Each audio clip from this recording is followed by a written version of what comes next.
Between the Pages. My name is Taylor, and today we have another amazing episode of Page Chewing. I'm joined by my co-host, as always, PL Stuart, and today our guest is none other but the New York Times bestseller. Bestseller on all the lists, St. or Saint Gibson. Thank you so much for joining us. Thank you for having me, guys. I'm so happy to be here. I was so happy to get the invite.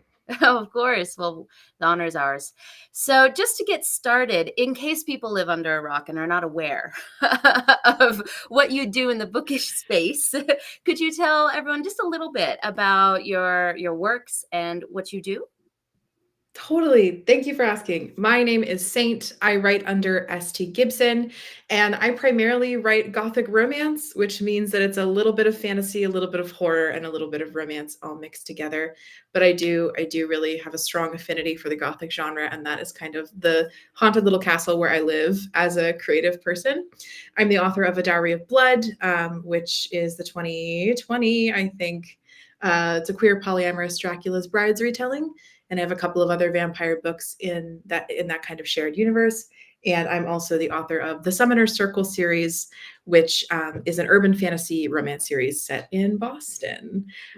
My work tends to be a lot about love and making love work in difficult circumstances, and also a lot about magic and religion and sexuality and the ephemeral, and a lot of those things that I find really, really interesting as a person.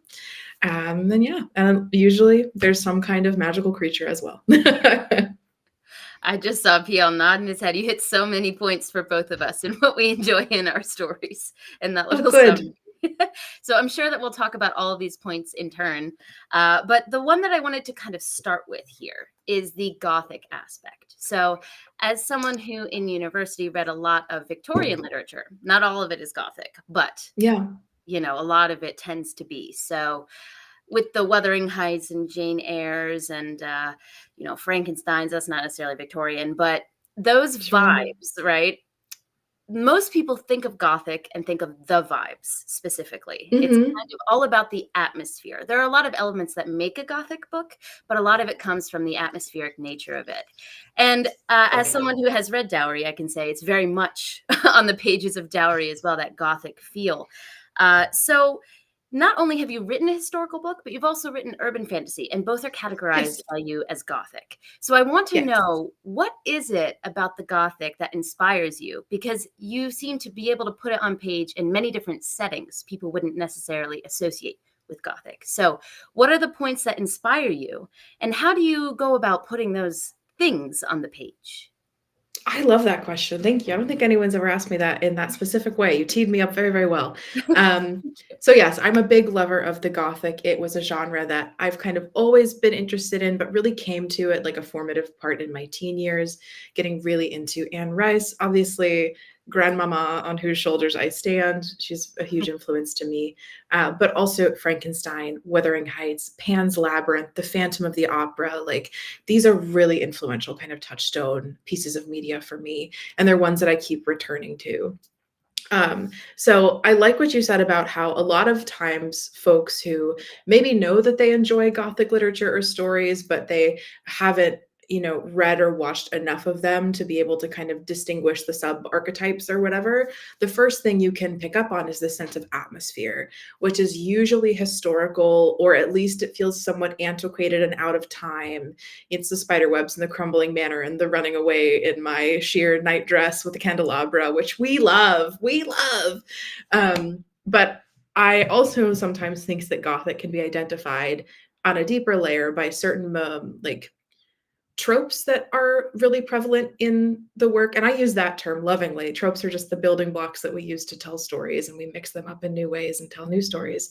So again, kind of the cursed family line, the family curse or the family secret, the ancestral manor that kind of is alive and a little bit malevolent and might even have a mind of its own, a la Haunting of Hill House by Shirley Jackson, another favorite work of mine that I would categorize as Gothic.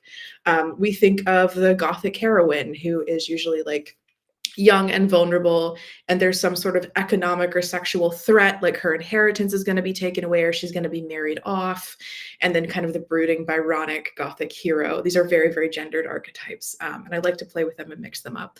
But we may also recognize those. So those archetypes and those tropes are ones that I do like to kind of put in different situations and in different moments in time, because those tropes and those themes and what they have to say about humanity really, really speak to me. And some of those are prevalent in Evocation, which I'll touch on in a second, kind of as an example.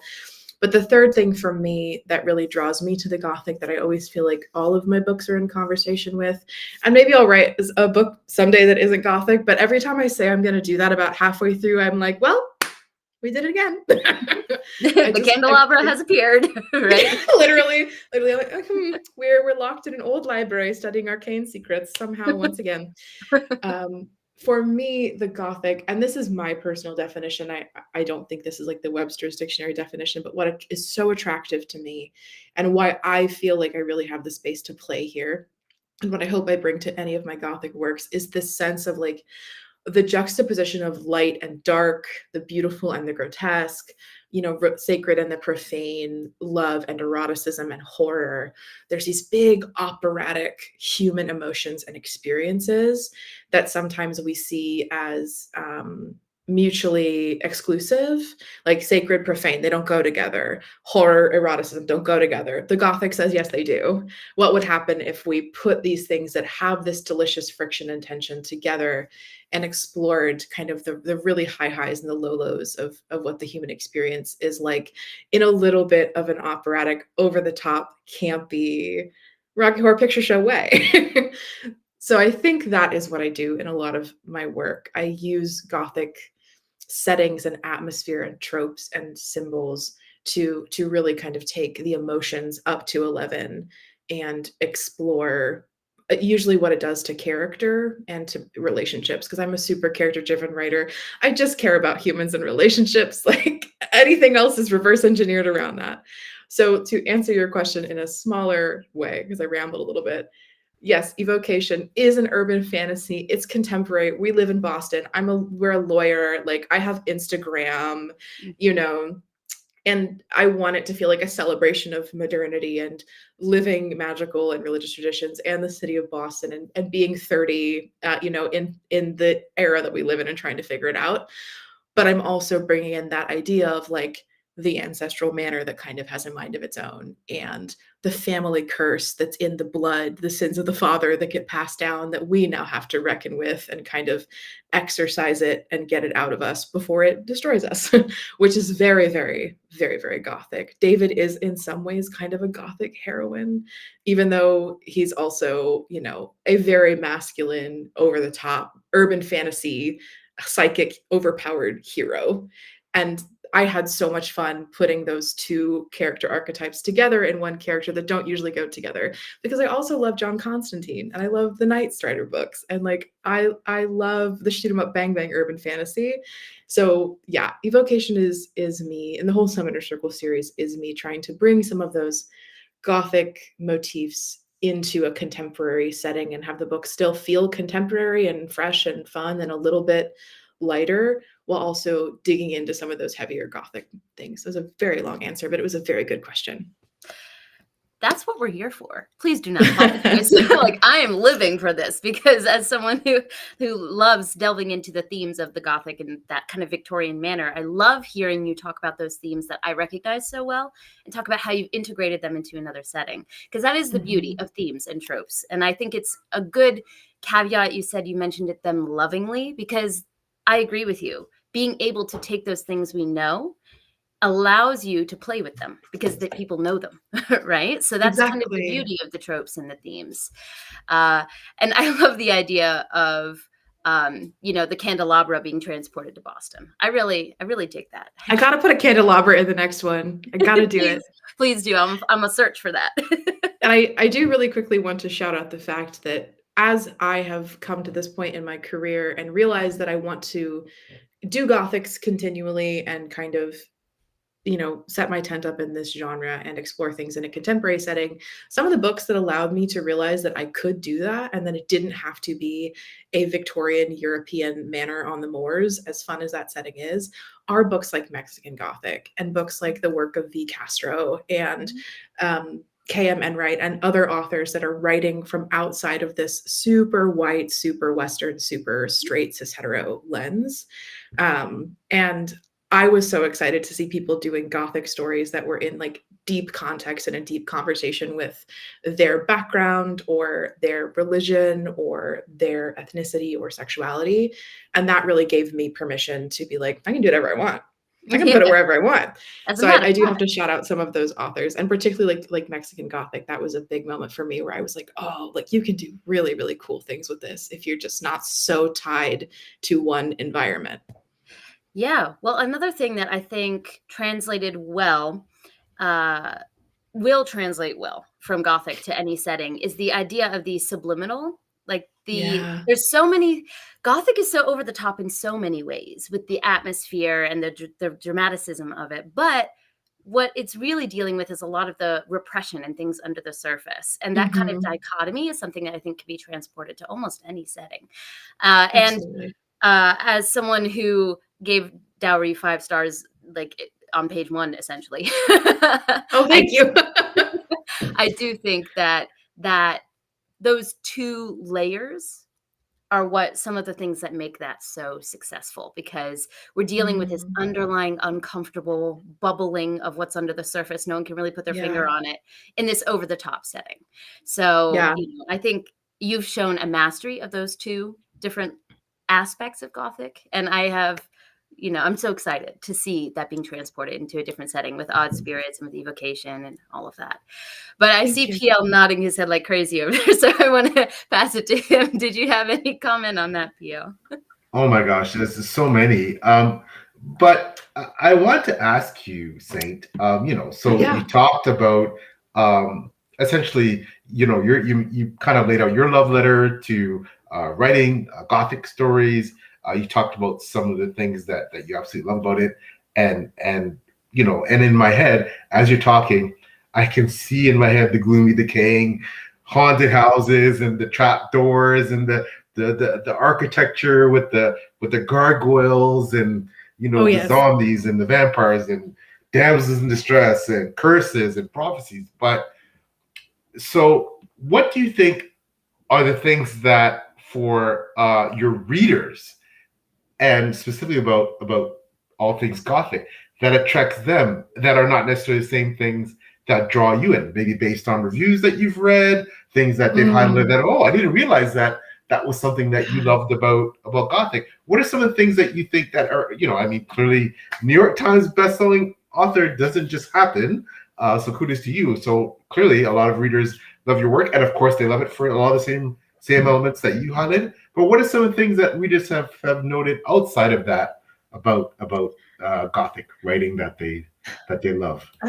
Yes, that's another wonderful question. Thank you, PL. I think I really only kind of have my own perspective on this, but from talking to readers and signing lines and seeing the reviews that I'm tagged in and hearing people sometimes, and this can be very useful as an artist, as a writer, but just as an artist in general, the artists that people put you in conversation with, and then the people that you get invited to do events with because your work has similarities, you're like, oh, I see what's drawing people in. I see what's coming across strongly that people are resonating with because I can identify it in this person's work and I see how it's complementary to me. I had a very similar experience when I was doing that with Ava Reed recently, who is wonderful and talented. And I was like, oh, I see where our readership overlaps.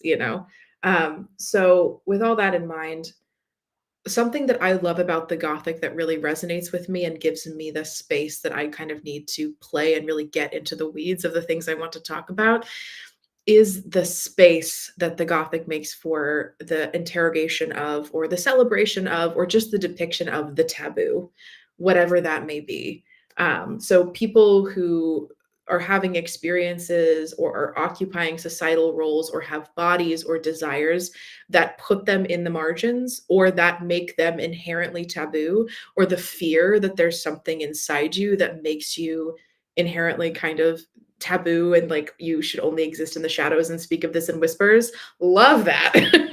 And I think that's something that I really am drawn to as a very deep feeling person, but also as a queer person, as a person who has a pretty complicated relationship with religion. The Gothic really gives me space to get in there and kind of get my hands dirty, because like we're already having these conversations. And whether, to your point, Taylor, you're coming at it from the lens of like, this is what's under the surface, this is what's being repressed, or this is the thing that the Gothic environment allows to be expressed and come out, and we can have, you know, whether it's the sex scene or the argument or the articulation of character in these big environments. I love that.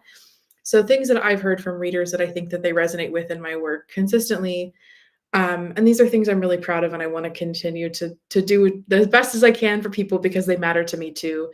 One of them is that I depict, people will say messy relationships, which I agree with, but I think what they mean by that is like love, friendship, family, eroticism that has a that also kind of has an underbelly, whether that's something that we're working on and we're talking about and we're coming together in a more mutually healthy love, like Evocation, or something where like this is the rot at the heart of the fruit that needs to get cut out, like in a Dowry of Blood. I'm really interested in the way like when you love someone, love is kind of terrifying. Like you have to be vulnerable and you have to be willing to get naked, both literally and, you know, figuratively.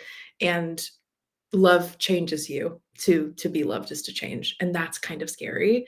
And also love can inspire us to do amazing acts of selfless heroism or horrible war crimes.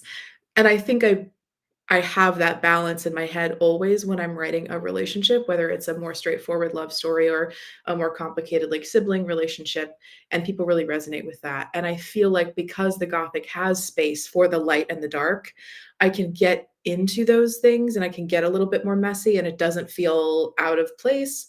If I was doing a rom-com, I could probably make it work, but it might feel a little bit more out of place. And then I've also been told that people really appreciate, which means the world to me, the fact that a lot of my work does have religious or spiritual or magical themes. Like I take the ephemeral and the supernatural, or just someone's interior spiritual life, whatever that means to them, really seriously. And I factor that into everything I'm writing. I did go to grad school to become a priest before I decided to write sexy romance novels instead. So it's something I think about a lot. And I have like a bottomless appetite to learn about people's approaches to philosophy or religion or magic, whatever that means to them. And, you know, whenever I put that in a book, I'm like, people are going to be so bored. Like they're going to tune this out. And then people really resonate with it. So that's been encouraging to me to keep exploring the things that matter to me and keep explicitly putting them on the page. And also people love that I write a lot of queer characters, and I have a lot of bisexual characters in particular. And like my bisexual readers are very, very devoted, which I'm happy to have them. I'm honored. I'm honored to have anyone, but especially someone that specifically sees their experience in these messy characters that are allowed to be human and don't have to be perfect, but also aren't ontologically bad because of the way that they love or the kind of sex they like to have or the kind of relationships they like to have. There are so many points there that I had questions for. So okay. I will pick the one that at the end there, that when I was doing a little bit of research for this interview, let me tell you how excited I was when you mentioned that you love Van Helsing, because I will support that movie till the day of the day. I love Van Helsing, and talk about being bisexual. Kate Beckinsale in that movie is my bisexual awakening. Okay, I pinpointed many cases. It's a great one. That very moment I saw her on screen. So I wanted to bring up a couple points just because both of us clearly share a love for that. And one of the things that I wanted to bring up is, one, is it true that the brides were the inspiration for giving a different perspective on Dracula's story, the brides from that? And two, that movie shows the intricacies of what would be a polyamorous relationship. And you often say that you want others to, and you also aspire to write towards joy, right? That's a quote that I've heard you say a lot. That is one thing I say. Yeah. Yeah. And so I think it's a beautiful sentiment. And clearly, you are given joy, or you get joy from writing about the intricacies of the human condition and love, as you just mentioned. So what is it about polyamory specifically, which seems to be a reoccurring theme in your books, that gives you joy to explore those themes? Like, what is it about that specifically? So kind of two questions there. You can take that from any point that you'd like to. No problem. Another wonderful question. Thank you. Yes, you are right. You've done wonderful research. A Dowry Blood would not exist without the 2004 smash hit blockbuster. And by that, I mean not a very big critical success film, Van Helsing, which I love very, very much. And if Yes. anyone is listening and hasn't watched it, it is so fun. They fit like as many classic horror monsters as they can into one film. Richard Roxburgh is a phenomenal Dracula. I think Hugh Jackman and Kate Beckinsale do a great job. Their Frankenstein is wonderful, but everyone knows what movie they're in, and they're all like chewing the scenery at the same level. Yeah. And it's just a shoot 'em up, bang bang action fest with some plot holes, but like you can ignore that. It's truly joyful. Yes. And I can tell that that film, which was made by Stephen Sommers, came from his deep love for classic Universal monster movies. It's a love letter. But yeah, I saw that film when I was like 12 or 13, very impressionable, you know, little queer but deeply religious closeted creature in the deep South. And I was so into the brides. I thought they were amazing. Like they were beautiful and monstrous. But to your point, one of the reasons that I like Van Helsing that I don't think it gets enough credit for is a lot of movie depictions as the brides are just like scary, sexy backdrop, which is fun, no problem, I'll take it. But Van Helsing, in kind of a campy way, but that I do think comes from a very earnest desire to explore this, they show kind of the brides and Dracula like trying to make this polyamorous situation work and like bickering and kissing and making up. And like a lot of the plot revolves around the fact that they want to have children. Like it's quite literally like an immortal vampire polycule that lives in an ice castle that is on and again, off again, and trying to make it work. That's in this action movie. And I like imprinted on that so hard when I was a kid. I was like, I want to be in a vampire polycule. So yeah, it does come from that love. And that movie was the first, it really planted the seed of how much I loved the brides specifically for me. And I would always look for them in any other Dracula movie I saw or any other Dracula retelling I read. And at a certain point, I was like, I think you just want to write a whole book about them. Like, I think you just need to do that. But the seed does come from Van Helsing, which is a movie I love very much. Also, big bisexual awakening film, obviously. I was like in love with and wanted to be a Lyra, who's the redheaded bride who has that weird thing with Kate Beckinsale's character. Yep. So to that end, I think a major reason that again, it's kind of like how I say I'm not going to write a gothic and then a candelabra appears. Like I promise you, sometimes I sit down and I'm like, I'm going to really do it to them. I'm going to do a monogamous romance. They're going to never see it coming. But I think because of what I'm interested in and because of where my heart is, a lot of times more people appear and complicate the relationship in a good way. And I am a person who's very like high risk, high reward when it comes to my relationships and to love. And yes, I do from an artistic perspective, like it does up the drama. It ups the soap opera equality in a way that is like fun and enticing and creates friction and tension. And it's a good thing to reach for as the author. But I'm always deeply dedicated to like giving everyone their time in the sun and not just using it for come look at this, dysfunctional situation. I always want to present these relationships with real love and care and humanity. Like these are real people. And I genuinely love love. Again, I think love changes us and love asks a lot of us. And it is scary and it can be risky, but it is really, really worth it.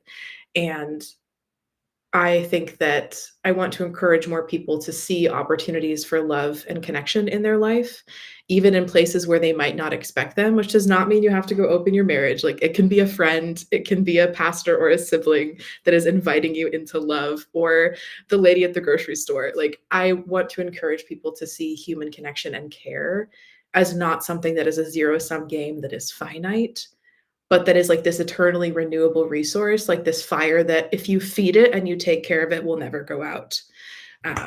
So that's just kind of where my heart is on that. But I also like again, when you add more people, when you add another ingredient to the cocktail, once I stopped being like, there is no rules here, like I can just do any kind of relationship configuration I want, as long as I can make it work and make the audience believe in it and root for it. I have so many more narrative options and so many more avenues for growth and friction and change, and so much more avenues for eroticism and for tenderness and for personal growth. So yeah, I'll probably just keep doing this, because every time I'm like, just two people, I'm gonna play on easy mode. I'm really gonna surprise everyone. No, no, no, no, no. No, no, no, no, no. I think the closest I do have is, I will give it its credit, and I did this intentionally.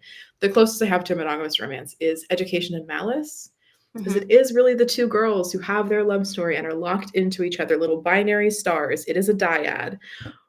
But the professor that they're both pining after does complicate things, so that's about as close as we get.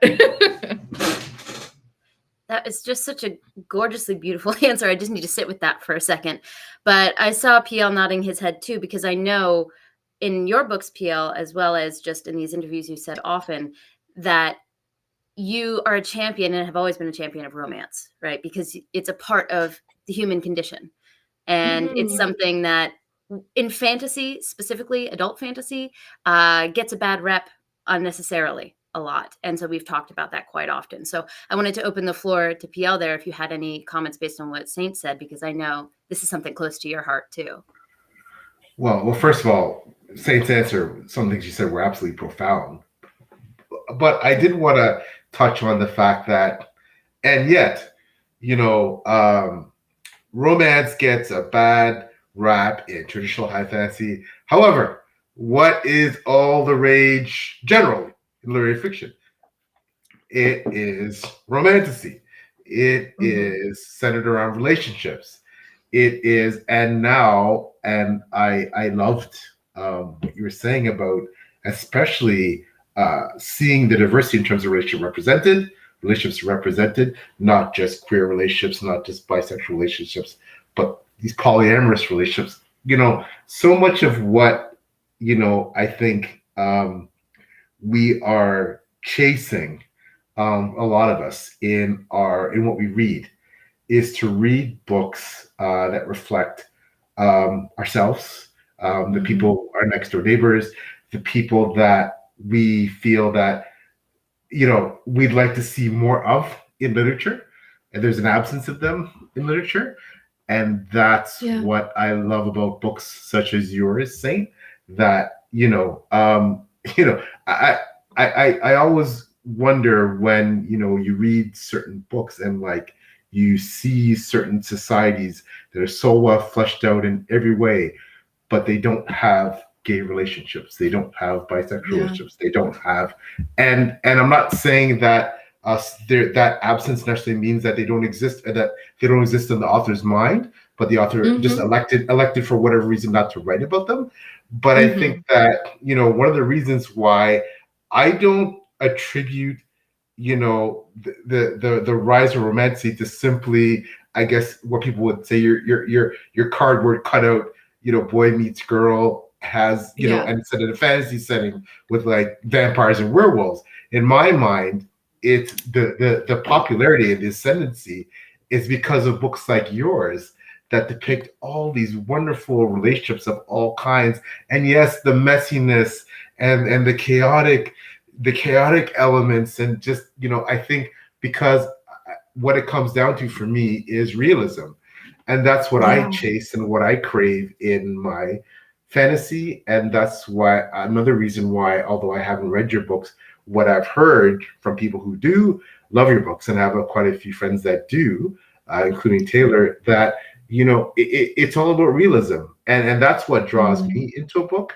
When I see elements and aspects of life that are that when the author puts them on the page, that's real, that's so real, that's so that's so accurate, so gritty, and maybe, and again, the reality in that, perhaps it's a reality that is suppressed, that isn't spoken about, as you said, in broader areas. But yeah, that's what I love about books like yours.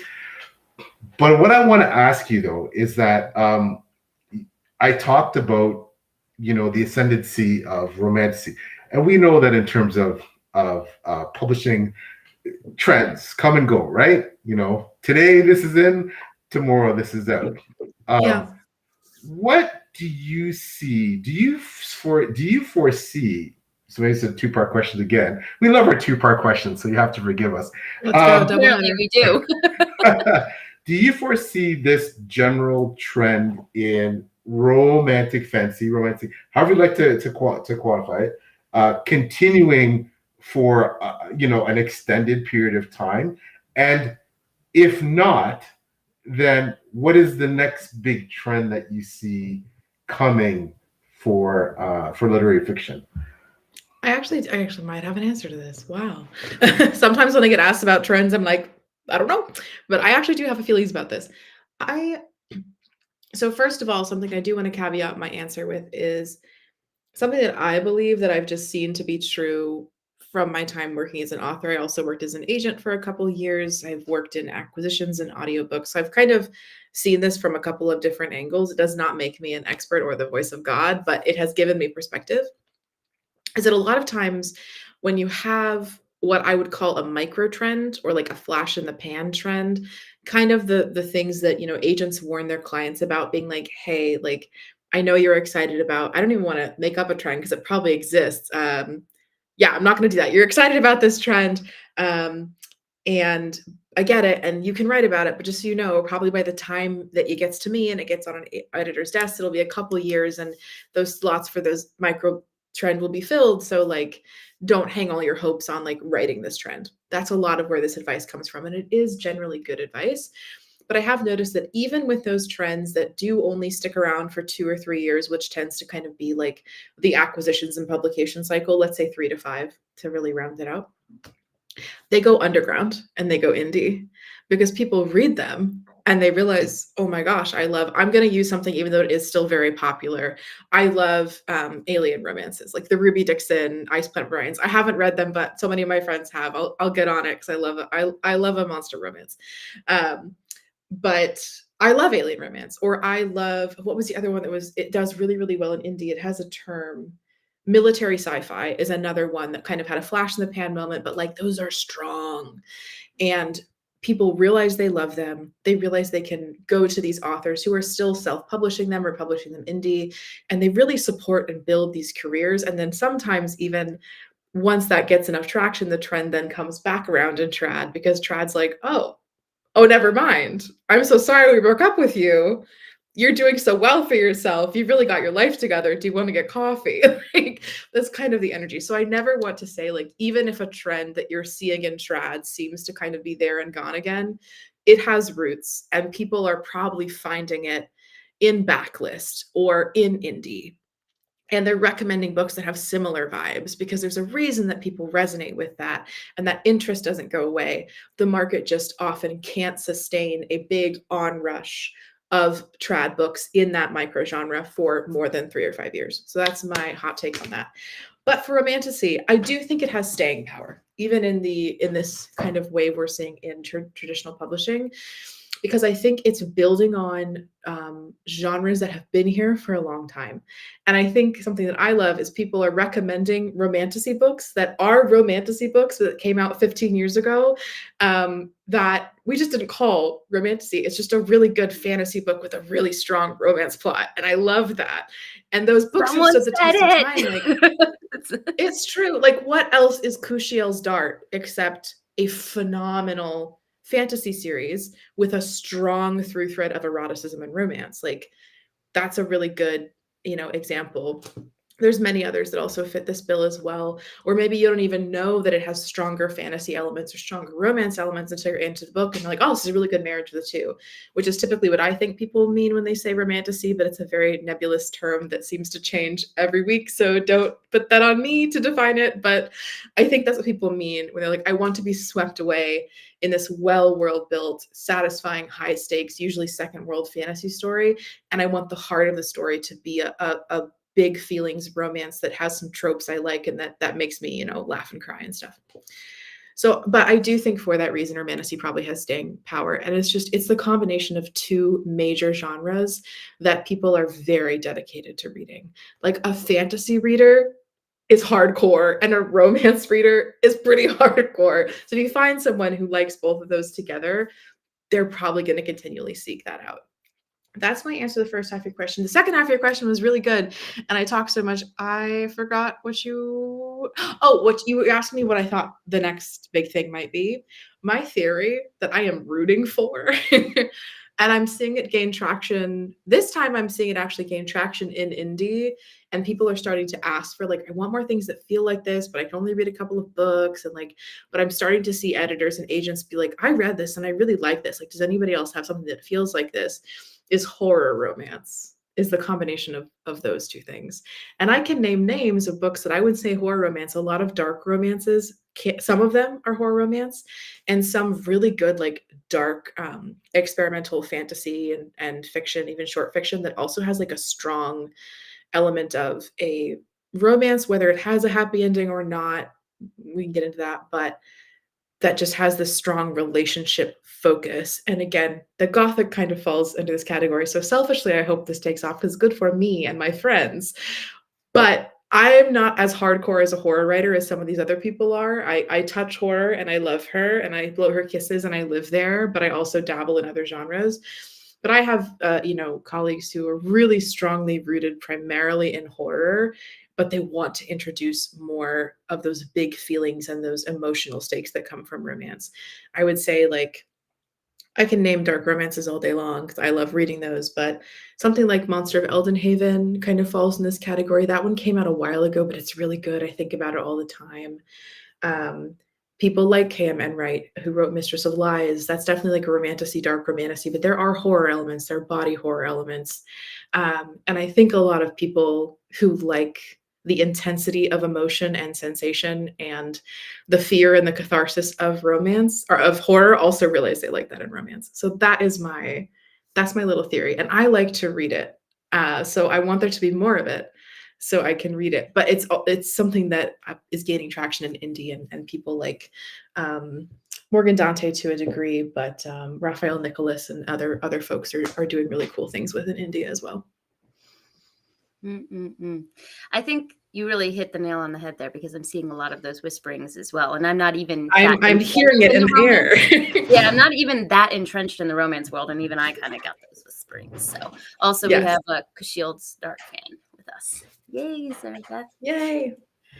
So this is kind of a broader question. PL and I often say on this series that we are champions of indie and trad alike. We love. Half these shelves are indie and half are trad, and they're just kind of next to each other. And that's just kind of the way that we prefer to build our collections. So as someone who has been on both sides of the aisle, not in a versus way, but just in your experience way, what has been your experience of going from having that indie hit, which is why I think you're so you have your finger on the pulse of what's going on in indie, because Dowry was that, right? And that's what was the explosion point for you. Correct me if I'm wrong, but you're completely right. To now being on the trad side, mostly at the moment, right? Not saying those can't be in conversation or in flux, but what has that experience been like, kind of going through that transition?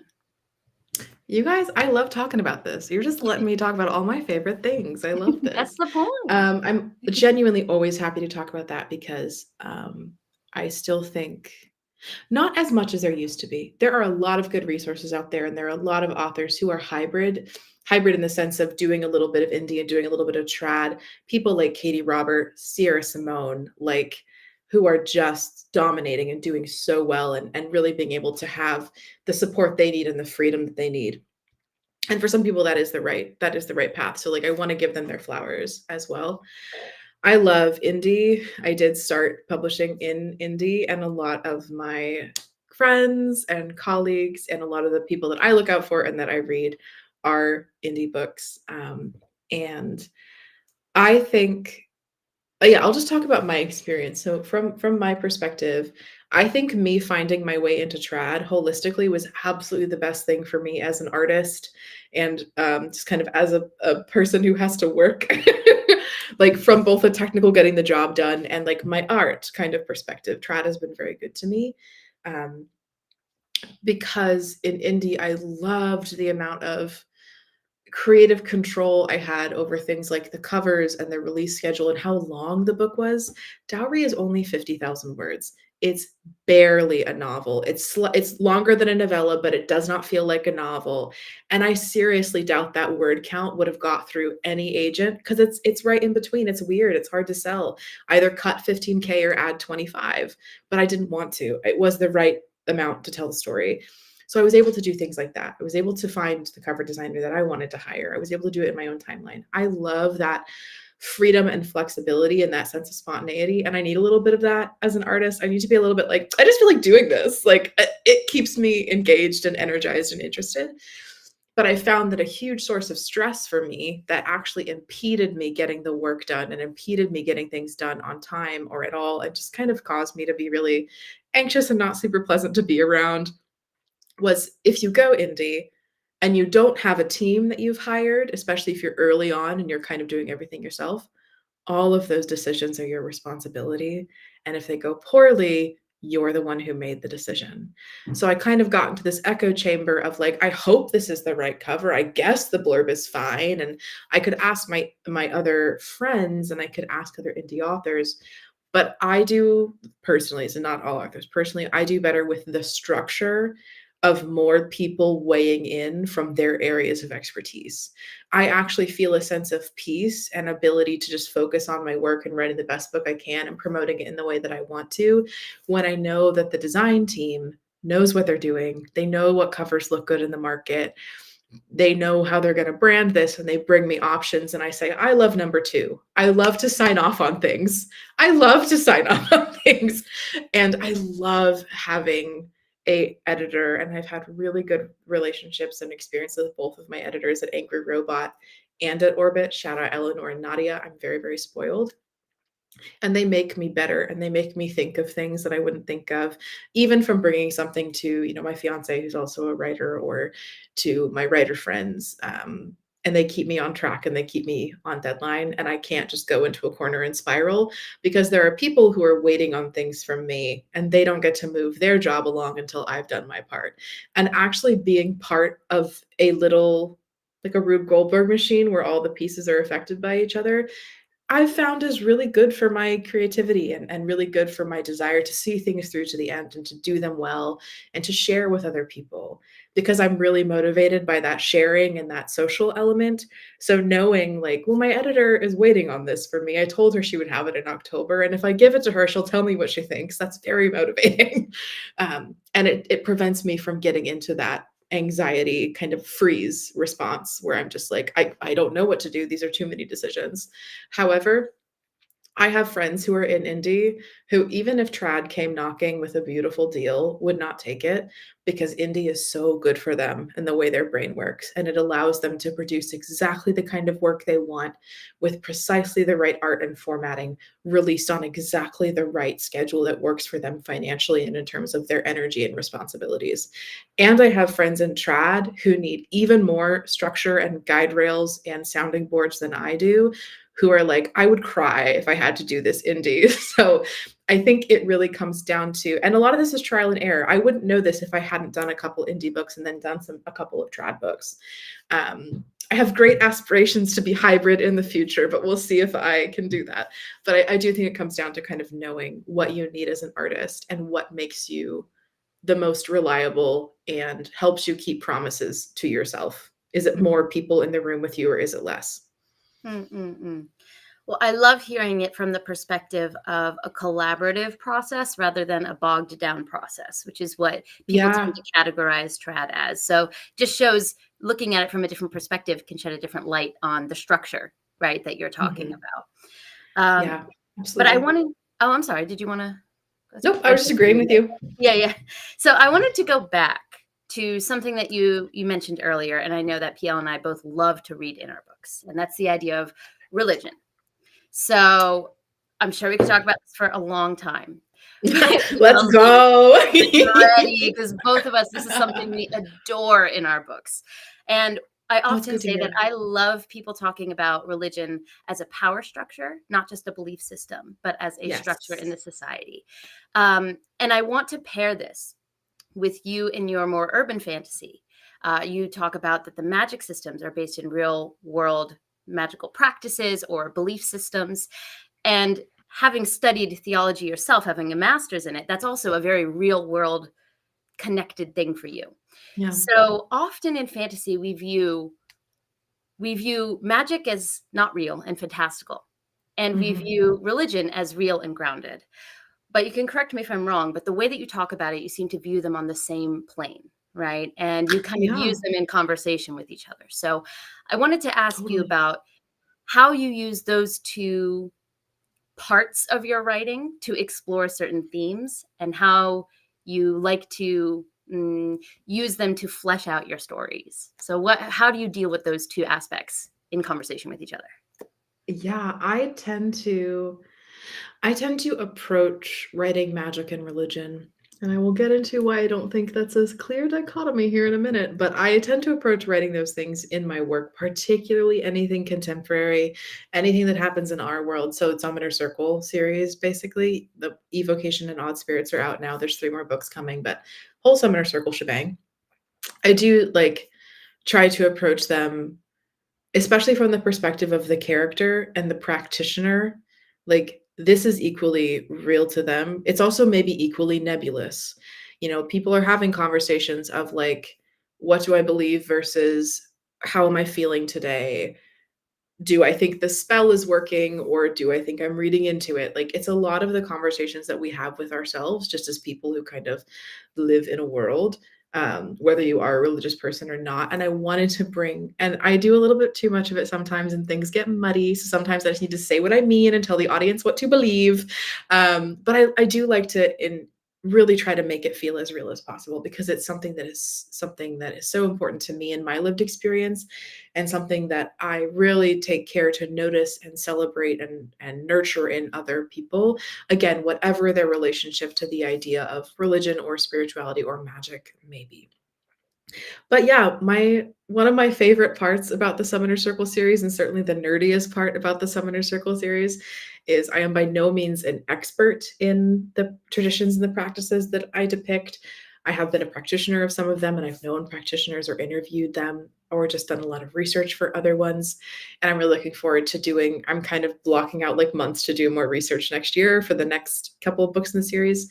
But they are all depictions of, or rooted in at least, real world beliefs and practices and diverse living traditions. Because people do this. People do believe this. This is a part of a lot of people's cosmology or their moral compass. And I like showing how it's really individual and unique to each person. Um, and also I love writing someone like, so I'll use these people as examples. So you have let's use the trio, right? Summoner Circle is ultimately a triad story between 3 magical people, a married couple, and David. And David is our primary character in Evocation, and he is a very powerful psychic. And that, to him, being psychic is real. That's just a Tuesday. He's been doing this since he was a kid. You can't tell him this is not he does seances and he reads auras for money when he was in high school. And literally his night job is he does seances for people, and that's how he pads his paycheck, and it's just work to him. It has value, it has meaning, but it's very mundane. And he's also not a very religious person at all. He's not religious at all. He's just an atheist. He has some exposure in childhood to some forms of religion, and he's like, this is not for me. But his worldview is very informed by what he believes to be the unseen world and how it affects our world from a really rationalist kind of perspective. He's a lawyer, so that plays into this. You have someone like Reese, who is also a magical practitioner in David's tradition, ceremonial Western magic, which is kind of the summoning of spirits and trapping them in the seal chalked on the floor that maybe you've seen in movies like Constantine or something like that. Think Golden Dawn, Aleister Crowley. They're doing that in the basement. But Reese is also very Catholic, and he has a very complex relationship to his Catholicism that deeply informs every approach he takes to magic, whereas David is religion and magic, they're totally separate. So and he's I don't believe in this, and this is totally real. They don't talk. So it's fun to have characters, and it's interesting, and I hope feels more real, that have different approaches. And then you have someone like Moira, who is able to move more fluidly between traditions and between belief systems, and honestly probably has the healthiest outlook on it, which is like take what serves you and what nourishes you and leave what doesn't.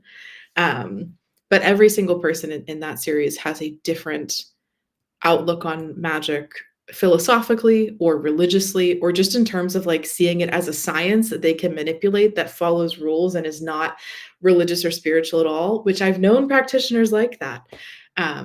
And that's just a fun, nerdy thing that I get to do. And it's an excuse to continue to do a lot of the research that I find so interesting and celebrate these living traditions that I've seen around me, and kind of give them their moment in the sun. And the approach that I take, in addition to trying to do as much research as I can to not misspeak or stereotype too much, is keeping in my mind, like, whoever you're writing right now and however they're approaching this is their reality. This is where they live, and this is what they've chosen to, align their life with. And you have to approach that with a respect and a curiosity and a desire to really understand, like, what gears are turning when you make decisions that are informed by this.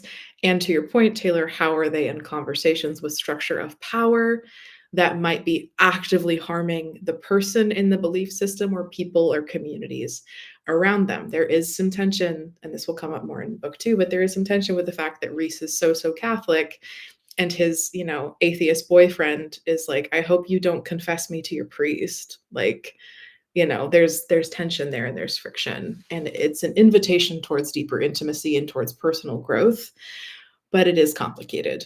But I love complicated. That was a very rambling answer, but I think I hit on your question. Oh, you did. Oh, you very much did. Yeah. What always strikes me as religion as a power structure is the only thing that seems to differentiate it from belief systems that people would tend to dismiss easily is time. It's been around longer. It's been around longer, or those in power have chosen that belief. Therefore, it has its roots in our structures, right? So when you get down into the intricacies of personal belief, when that personal belief gets elevated to a power structure, that's where a lot of the change or a lot of the differences lie, in my personal opinion. And that's something that, agree with you. That fantasy does not shy away from typically. Talking about that, well, the fantasy we like anyway, doesn't shy away from talking about that as could be a positive force, could be a negative force, but it is a powerful force nonetheless. And I know that's something that PL has in his books too. So I wanted to, again, open the floor for PL, because I love this conversation. So let me reel myself back and let PL come in here.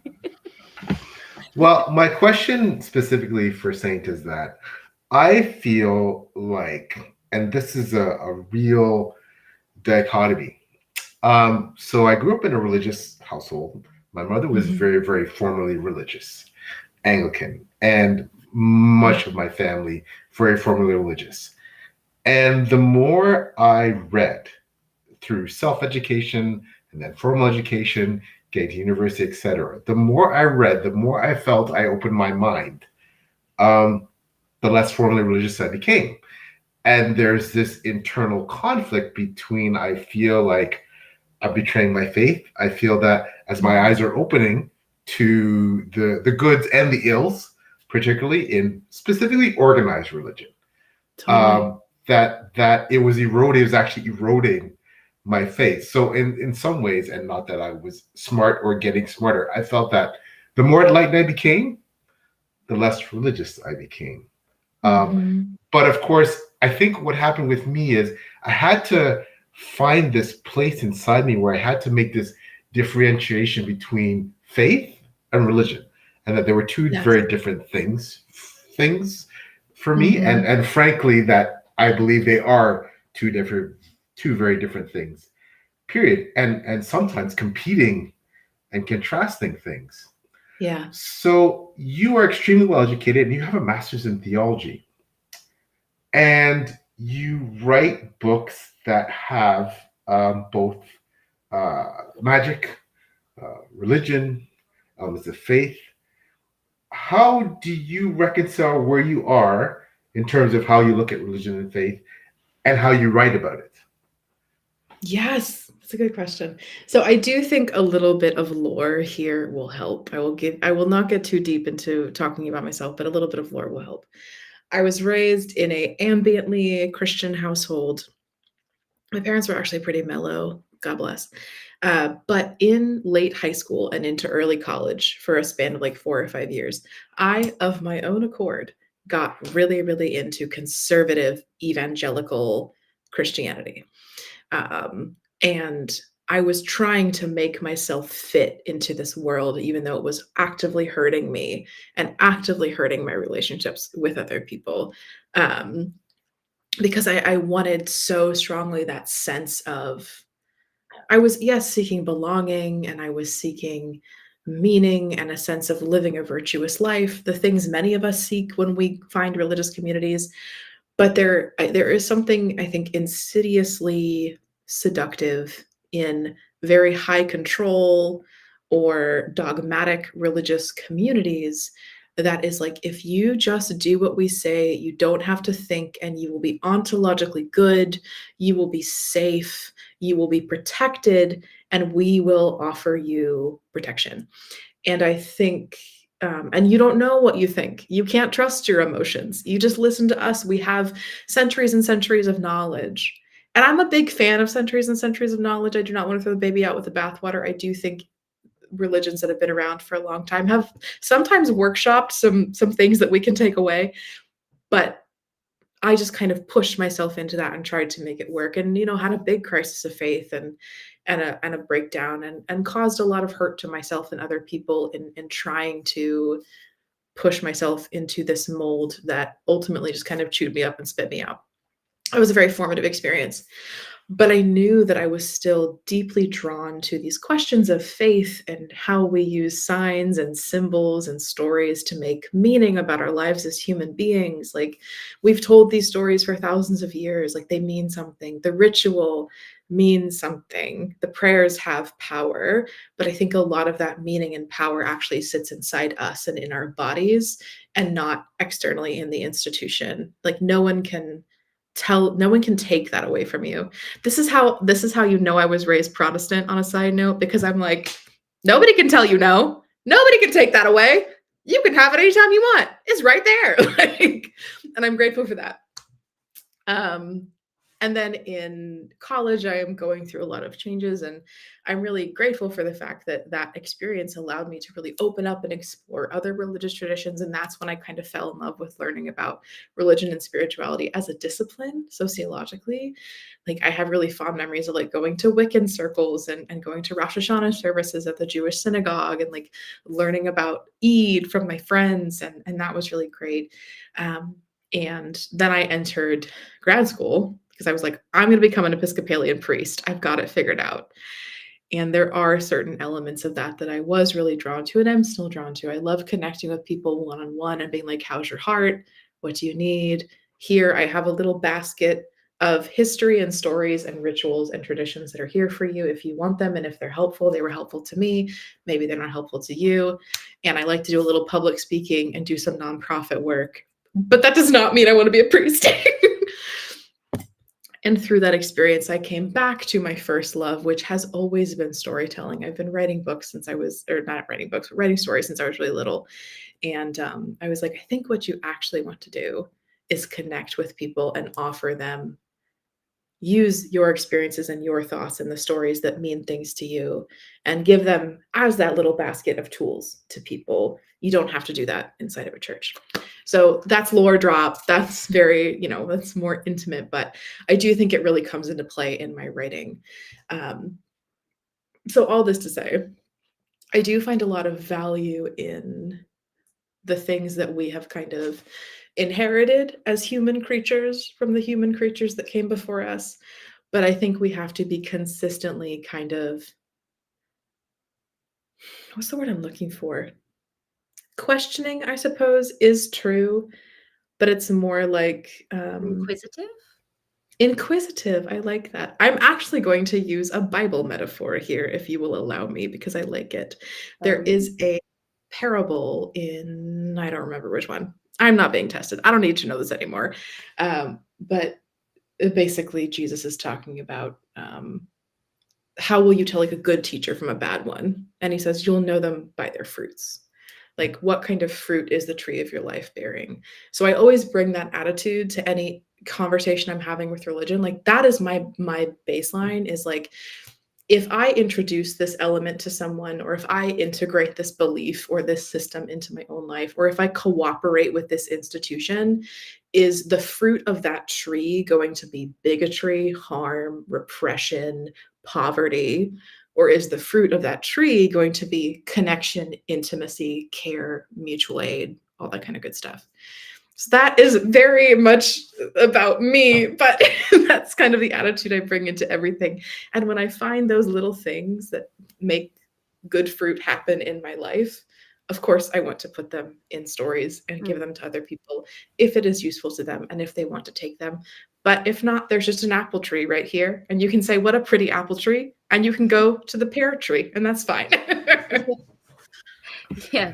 Well, I think, well, so many of those things resonated with me, but the one through thread that I think we can all connect to, no matter who's watching us or what their religious beliefs are, is that stories are integral to who we are.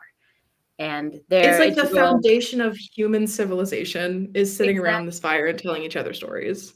Exactly. They feed us, they connect us. And so religion is based on that. So are other practices that are in your books. People might call them magic. People might call them, whatever they decide to dub them. A lot of these traditions, or almost all of them, I would argue, are based in stories. And that's why we love these things behind us, right? So I think that it's a very logical transition for you to decide, if I would like to help someone, and it's not necessarily in this institution that I don't think I want to be a part of anymore, stories are the way to do it. I think all of us can connect to that.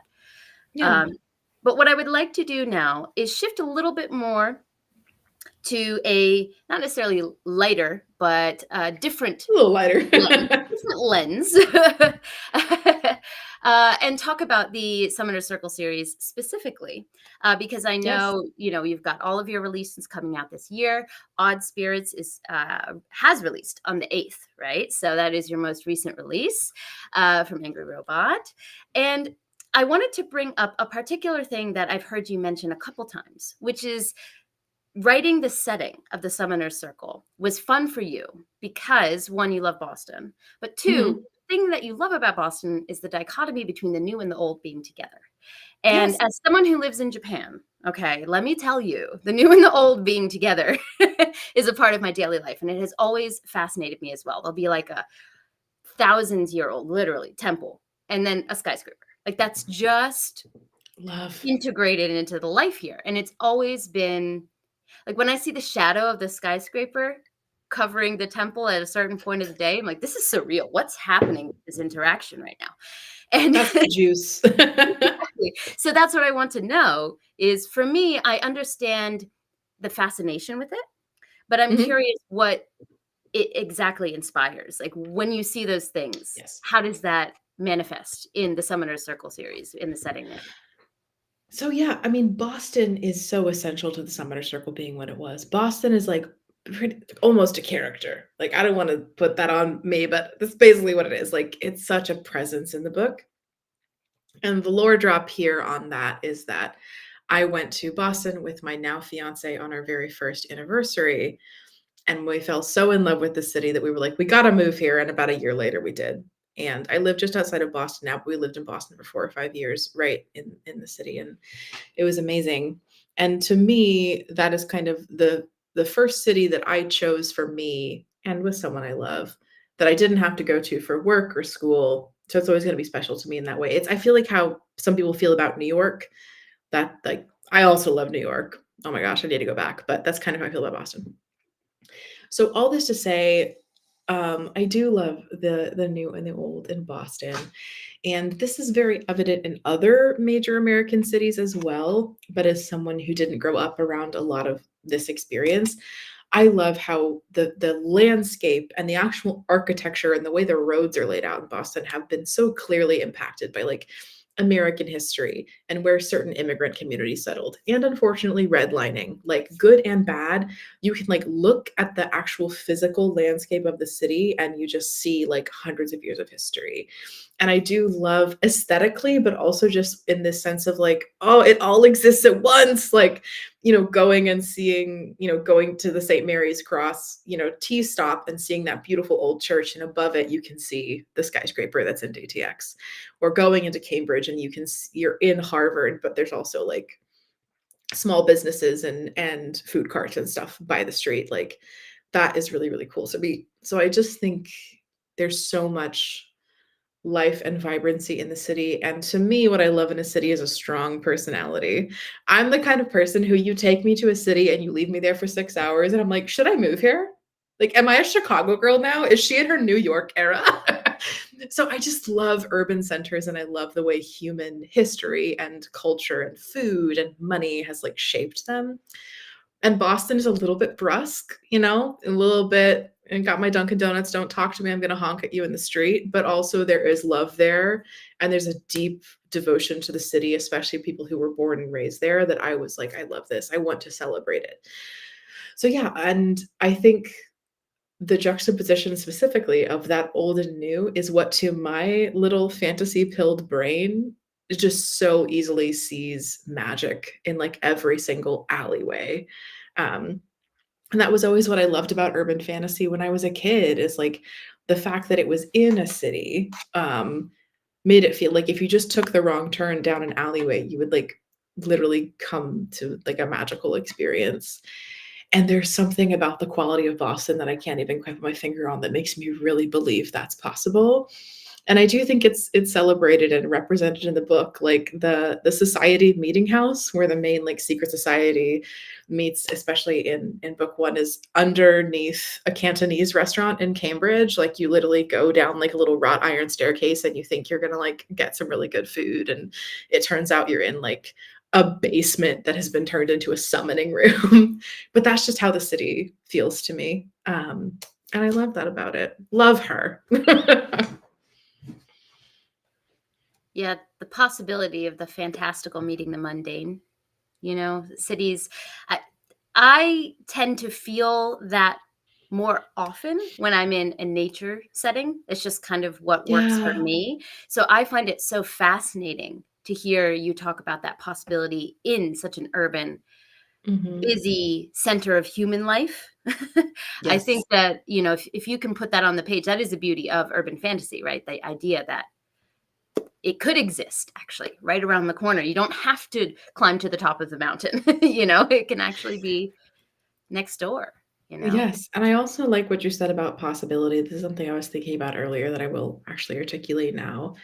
I think the connection, this is going to sound wild, but walk with me, go with me. I think the connection between my attraction to cityscapes and my love for depicting polyamorous romance and the reasons that I get so into religious and magical themes in my books, which again, I don't see that much difference between religion and magic, but I'll write an essay about that. That's neither here nor there. Is that sense of possibility. Like when you enter, for me, going like experiencing a big city for the first time is kind of a religious experience, because I'm like, human history, the experience of being alive. We're all here in the same moment. Like I am that person in Times Square, maybe not Times Square, but you know what I mean. But also that quality about love and about magic and religion. It's that sense of expansiveness and possibility and being connected to something that is larger than you, that has been here before you, and that may be here after you. The more time I spend with myself as an artist, the more I'm like, I think that's actually the quality and the feeling that I'm always trying to explore. And I do think it's directly tied to the fact that I have a really strong sense of atmosphere in a lot of my books. And a lot of times that atmosphere is just like the city is a character, because to me it's alive. Like it's something bigger than me that I'm in awe of and I want to understand. You've made me so excited to pick up the Summoner Circle. Like we have no idea. I'm just sitting here soaking it all in. I'm so ready. And also I wanted to bring this up is that Sarah Beth as well says both Evocation and Odd Spirits are on my TBR on my shelf. So Yay, I hope they treat you so well. I hope, Sarah Beth, you've been convinced to bump those up. So, you've been so generous with your time. It always goes so quick. We are an hour and 10 minutes almost now. So this has been a wonderful, delightful discussion. But I wanted to ask PL if he had anything else that he wanted to mention before we kind of start the sign-offs and yes. Anything else, I'm happy to chat. Oh my gosh, so much. I just want to say quickly, I felt you when you were talking about cities. I am my wife calls me an urban junkie. She's the opposite, like Taylor. She loves the natural setting. She loves the rural settings, the pastoral. I'm drawn to. I don't know if you've ever read N.K. Jemisin's "The City We Became." It's on my list. I'm so excited about that one. And we're all the character. That one, right there. We're all the boroughs of New York City have characters. I want to go a bit, just what I've been dying to ask you, I want to go a bit, and you forgive me a bit off topic from the books, is that you have also been a literary agent. I have, yes. And you're an author, published author. How has that experience shaped you as a writer, both from the writing standpoint and from the business aspect? Because that's, we don't often find many authors who are or have been agents. There are some, but I think it's more rare, and it's kind of like almost like a never the twain shall meet thing. And I'm fascinated to hear a bit about your literary agent career and how that has impacted your writing. Yes, absolutely. So I worked as an agent for the Spielberg agency for 2 years, and I love them. Like every agent at that agency, and particularly Alice Spielberg, who runs the agency, was phenomenal, kind, smart, shared their notes, really trained me well, which is not something every young agent gets at every agency. So I'm incredibly fortunate. They really showed me the ropes and, encouraged me to raise my standards and do my best work, but also showed me a lot of grace and was like, nobody learns this overnight. So I really have to give it to them. I worked as an agent for just over 2 years, and it's kind of one of my favorite jobs I've ever had. Truly, I think in a different life, I would do that my whole life and be so happy. It ultimately was not super compatible with my time commitments and my writing, and also just the presence that I wanted to bring to the people in my lives. I think working to kind of high pressure, you're never really off the clock, an email can come in at any time sort of jobs, it's hard for anyone. And I think that's particularly why you don't see a lot of authors and agents at the same time. There is some quality of conflict of interest. There is some quality of people tend to find themselves pulled more towards passion for one or the other. But there are people who do both successfully, but they have really, really strong boundaries around their time. And I just didn't have that. And I was like, I can't, I gotta go. But I loved it, and I did learn a ton. And I do think it informs my author career. And I will say, to my credit and to the credit of other agents who also work as authors, I think the fact that I was a working author really brought an extra quality to my relationships with my clients, where I was like, I literally know what you mean. If you need me to buy you time, baby, I can buy you time. I know how deadlines work. Like, I know that baby is crying and your mom is sick and it's been a rough week. Just watch Notting Hill and I will get you an extension.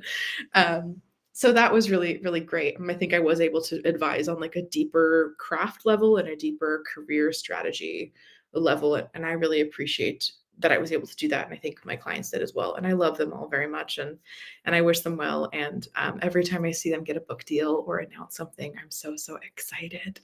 And I'm still close with many of them. But I think for me as an author, the thing that has kind of given me that I'm really grateful for, that I draw on a lot, is as an agent, you kind of have to, one of your main jobs, one of a big piece of the pie of the different things you do as an agent, is you have to be good at relationship building and management from a professional perspective. And I don't mean just like boozing and schmoozing at a con situation. That, sure, great, enjoy. but it's more like, how can I maintain these professional connections with editors, know when to check in with them, know when their tastes might be changing, to kind of read the room and be like, do you want horror now? Do you want this? Like, how are you doing? What's your reading time like? How can I make your life easier? And kind of meet in the middle with someone professionally and maintain a nurturing and a convivial professional relationship. That's really important as an agent. And I do think that I learned a lot in doing that I carry into the way that I interact with my own editors, my own publicity team. Because I just have a better sense of what their jobs are like and what their deadlines are like and what they need from me to make their lives easier. So I'm grateful for that. And then I have always, this is going to make me sound cuckoo bananas because a lot of authors don't like this. I've always liked pitching. I like writing query letters, which was great when I was working as an agent. And I like pitching. I like, selling my friends' books to people by hand. And I like crafting the blurb on the back of my books. A lot of the blurbs that you'll read on any of the back of my books are mostly written by me. And then my editors come in and make it 100% beautiful, wonderful, and add things. But I like marketing. I like learning about the market. I like publicity. And I like learning how to specifically express what to expect from a book in a way that's going to find the right reader. And I think being an agent made me really, really good at that. Not to toot my own horn, but I do think it is one of my skills.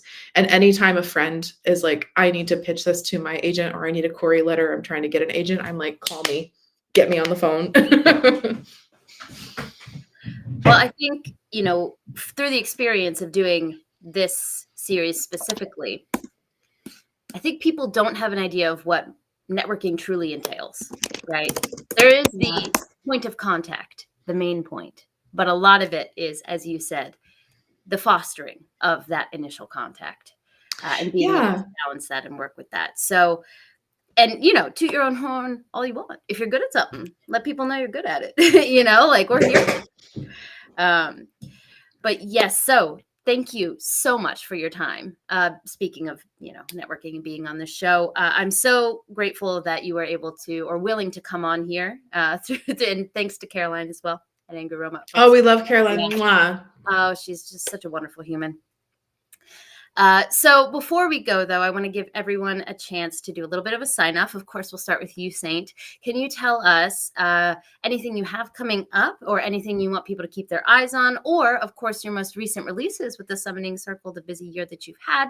Just let people know where they can find you, where they can find your work, and all these amazing themes that we talked about today. Thank you so much. What a beautiful cue up. I am Saint. I write under the name St. Gibson, in case you missed it at the top of the show. You can find me on Instagram at St. Gibson Author. You can also find me at my newsletter, saint.substack.com, which is the best way to keep in touch with me. I only email out about once a month, and that is where I share everything about what I'm working on, cover reveals, new releases, sales, and a little bit about what I'm reading and what I'm watching and the perfume I'm wearing, and we can just all get to know each other, and it's very, very cozy. In terms of what I have cooking, I am cooking the Summoner Circle series. Book 2 in the Summoner Circle series will come out next summer. That is Reese's book. So if you like angsty, emo, bisexual Catholic men who summon demons for fun, I highly suggest that you check this one out. But it is the second in a series, and Evocation is out now, and so is Odd Spirits, which is the baby prequel that tees up the whole series. So there's plenty for you to read if you want queer magicians in Boston trying to make love work and also fighting demons. And I'm currently working on a erotic gothic series that I have coming out from Orbit next fall.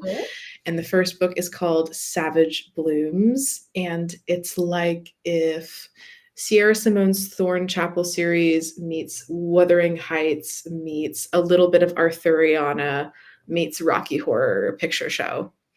And if you like how dark and sexy Dowry was, you're not going to want to miss this one. That's my pitch.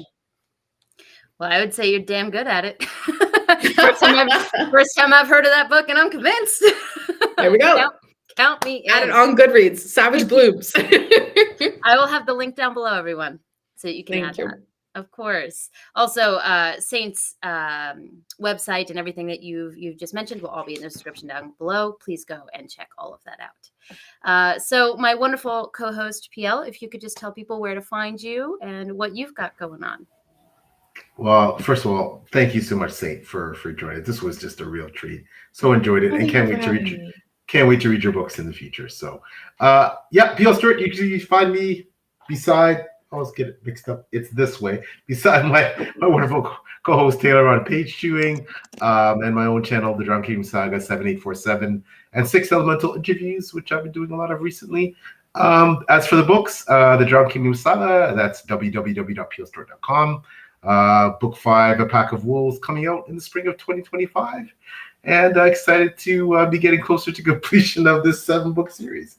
Website, I mentioned. Twitter is really where you can find me for the most part.